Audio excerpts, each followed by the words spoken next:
অপমান জিনিসটা পলিথিনের মতো মাটির নিচে চাপা পড়ে যায়, কিন্তু পচে না।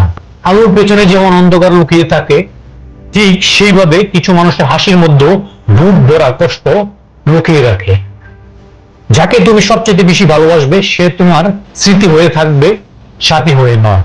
যে তোমার নীরবতার ভাষা বুঝে না, সে কখনো তোমার চিৎকারের ভাষাও বুঝতে পারবে না। মানুষ এখন মিথ্যাকে বিশ্বাস করে, কারণ সত্যিটা এখন প্রমাণ করতে হয়। যখন অন্যকে বোঝানো মুশকিল হয়ে ওঠে, তখন নিজেকে বুঝিয়ে নেওয়াই উত্তম। আমাকে অনেক মানুষ ভালোবাসে, তবে সেটা তাদের প্রয়োজন অনুযায়ী। স্বপ্নগুলো স্বপ্নে রয়ে গেল, আর ভালোবাসার মানুষটা অন্যের হয়ে গেল। তুমি ততটাই ফিরে পাবে যতটা তুমি কাউকে দেবে, সেটা ভালোবাসা হোক কিংবা কষ্ট। শখের মানুষগুলো একটু বেশি কষ্ট দেয়, তাই না? বাবা নামক শব্দটা, যার উপর আমার এক আকাশ পরিমাণ অভিমান। পৃথিবীতে সবচেয়ে কষ্টের কাজ সম্ভবত নিজের চোখের পানি নিজ হাতে মুছে ফেলা, আর হাসি মুখে বলে দেওয়া, ওই না তো, কিছু হয় নাই, আমি ঠিক আছি।